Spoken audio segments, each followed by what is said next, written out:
हिमाचल प्रदेश में लगातार तेज बारिश हो रही है और तेज बारिश के कारण पहाड़ों पर लैंडस्लाइड की घटनाएं भी लगातार सामने आ रही हैं। कुछ ऐसी तस्वीरें हिमाचल प्रदेश के सिरमौर के राजगढ़ में सामने आई है, जहां पर एक 3 मंजिला मकान ताश के पत्तों की तरह ढह गया। ये मकान पहाड़ी के किनारे पर बना था और बुधवार की दोपहर को अचानक ही देखते ये 3 मंजिला मकान खाई में समा गया।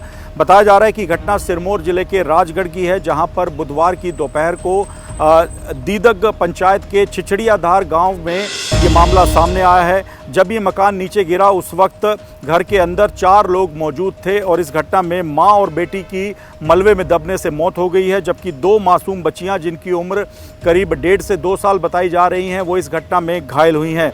इस घटना का सीसीटीवी फुटेज भी सामने आया है, जिसमें देखा जा सकता है कि सड़क किनारे पहाड़ी के बिल्कुल किनारे पर बने हुए इस मकान को गिरते हुए देखा गया है। इस सीसीटीवी फुटेज में देखा जा सकता है कि चंद ही सेकंड में ये 3 मंजिला मकान खाई में समा गया, क्योंकि जिस जगह पर ये मकान बना हुआ था वो बारिश के कारण लगातार पहाड़ी का वो हिस्सा काफ़ी नरम पड़ गया था और इसी कारण से माना जा रहा है कि मकान अचानक से खाई में जा गिरा है। इस घटना में बताया जा रहा है कि मकान भीम सिंह नाम के व्यक्ति का था और इस घटना में भीम सिंह की पत्नी 60 साल की निर्मला देवी और उनकी बेटी पूजा, जिसकी उम्र 32 साल थी, इन 2 महिलाओं की मौत हुई है। इस घटना में बताया जा रहा है कि 2 मासूम बच्चे भी उस वक्त घर में थे, जो कि बाल बच गए हैं। उनकी स्थिति गंभीर बताई जा रही है, उनको चोटें आई हैं, लेकिन अस्पताल में उनका इलाज चल रहा है।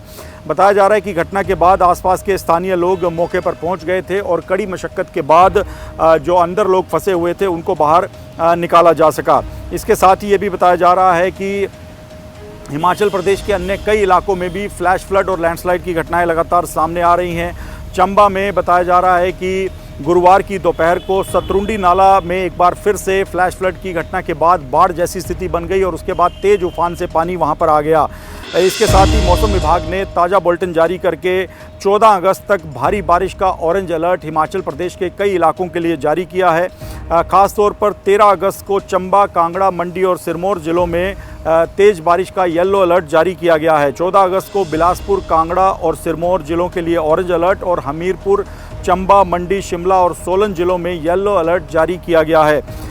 इसके साथ ही जो अब तक की घटनाएं सामने आ रही हैं, उसके मुताबिक हिमाचल प्रदेश में अभी भी कुछ स्टेट और नेशनल हाईवे मिलाकर कुल 204 सड़कें बुरी तरह से प्रभावित हैं, जहां पर ट्रैफिक की आवाजाही सुचारू करने के लिए हिमाचल प्रदेश सरकार और प्रशासन के द्वारा दिन रात प्रयास किए जा रहे हैं। इसके साथ ही 45 बिजली के ट्रांसफार्मर और 84 पेयजल की योजनाएं भी ठप पड़ी हैं, जो कि लैंडस्लाइड की घटनाओं की वजह से प्रभावित हुई हैं। फिलहाल मॉनसून सीजन में अब तक जो हिमाचल प्रदेश आपदा प्रबंधन विभाग की रिपोर्ट है, उसके मुताबिक 910 करोड़ रुपए की सरकारी और निजी संपत्तियों को नुकसान पहुंचा है। सबसे ज़्यादा नुकसान लोक निर्माण विभाग यानी पीडब्ल्यूडी को हुआ है। पीडब्ल्यूडी को करीब 686 करोड़ रुपए के नुकसान का आकलन किया गया है, जबकि जल शक्ति विभाग को 203 करोड़ रुपए के नुकसान का आकलन किया गया है। अब तक जो हिमाचल प्रदेश में पूरे इस मानसून सीजन में जो लैंडस्लाइड की घटनाएं सामने आई हैं, उसके मुताबिक 14 लोगों की मौत हो चुकी है। वहीं फ्लैश फ्लड में एक व्यक्ति की जान गई है। तो ये घटनाएं लगातार सामने आ रही हैं। बताया जा रहा है कि हिमाचल में अब तक 67 घर लैंडस्लाइड की घटनाओं के कारण काफ़ी ज़्यादा प्रभावित हुए हैं। इन घरों को नुकसान हुआ है या फिर ये घर ढह गए हैं, जबकि 268 मकानों को आंशिक तौर पर नुकसान पहुंचा है। तो मानसून के दौरान अक्सर हिमाचल प्रदेश में इस तरह की घटनाएं सामने आती हैं और अब एक बार फिर से मानसून के दौरान हिमाचल प्रदेश में लैंडस्लाइड के कारण, फ्लैश फ्लड के कारण इसी तरह के नुकसान की खबरें सामने आ रही हैं। फिलहाल हिमाचल प्रदेश सरकार और प्रशासन पूरी तरह से हाई अलर्ट पर है। एसडीआरएफ और एनडीआरएफ को भी अलर्ट पर रखा गया है और हिमाचल प्रदेश को लेकर मौसम विभाग ने एक एडवाइजरी जारी की है और पर्यटकों के साथ ही आम लोगों को सतर्क रहने के निर्देश दिए हैं। आज राजगढ़ उपमंडल के अंतर्गत गांव चिचड़िया में एक बहुत ही दर्दनाक हादसा घटित हुआ है। इस हादसे में श्री भीम सिंह पुत्र चेत सिंह का जो रिहायशी मकान था 3 मंजिला, वो अचानक गिर गया और गिरकर ध्वस्त हो गया।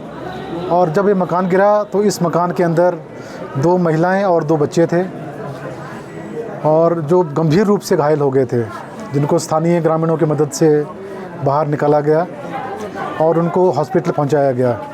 लेकिन 2 महिलाएं वो मृत पाई गई और जो 2 बच्चे हैं अभी तक वो ठीक हैं, उनका उपचार चला हुआ है। और एक महिला इसमें ऐसे थे जो कुछ ही क्षण पहले मकान के बाहर निकले थे, तो वो अपने बच्चे को बचाते बचाते हल्की सी चोटें उनको आई हैं, तो वो अभी तक वो सुरक्षित हैं। तो मैं प्रशासन की तरफ से हर संभव सहायता पीड़ित परिवार की जा रही है। इनको जो राहत नियमावली के अंतर्गत राहत होगी वो दी जाएगी, और जो भी संभावित सहायता होगी परिवार की वो की जाएगी। मैं अपने पीड़ित परिवार के प्रति अपनी गहरी संवेदनाएं व्यक्त करता हूं। तो सर अभी फौरी राहत मिली है? हाँ, हम दे रहे हैं। अभी हमारा पूरा स्टाफ आया हुआ है, और क्योंकि जो उनके परिवार के मुखिया हैं सदमे में है, जैसे ही उनको बताएंगे तो हम उनको फौरी राहत भी देंगे, और जो भी इंतज़ाम करना होगा वो हम पूरा अच्छे प्रकार से करेंगे।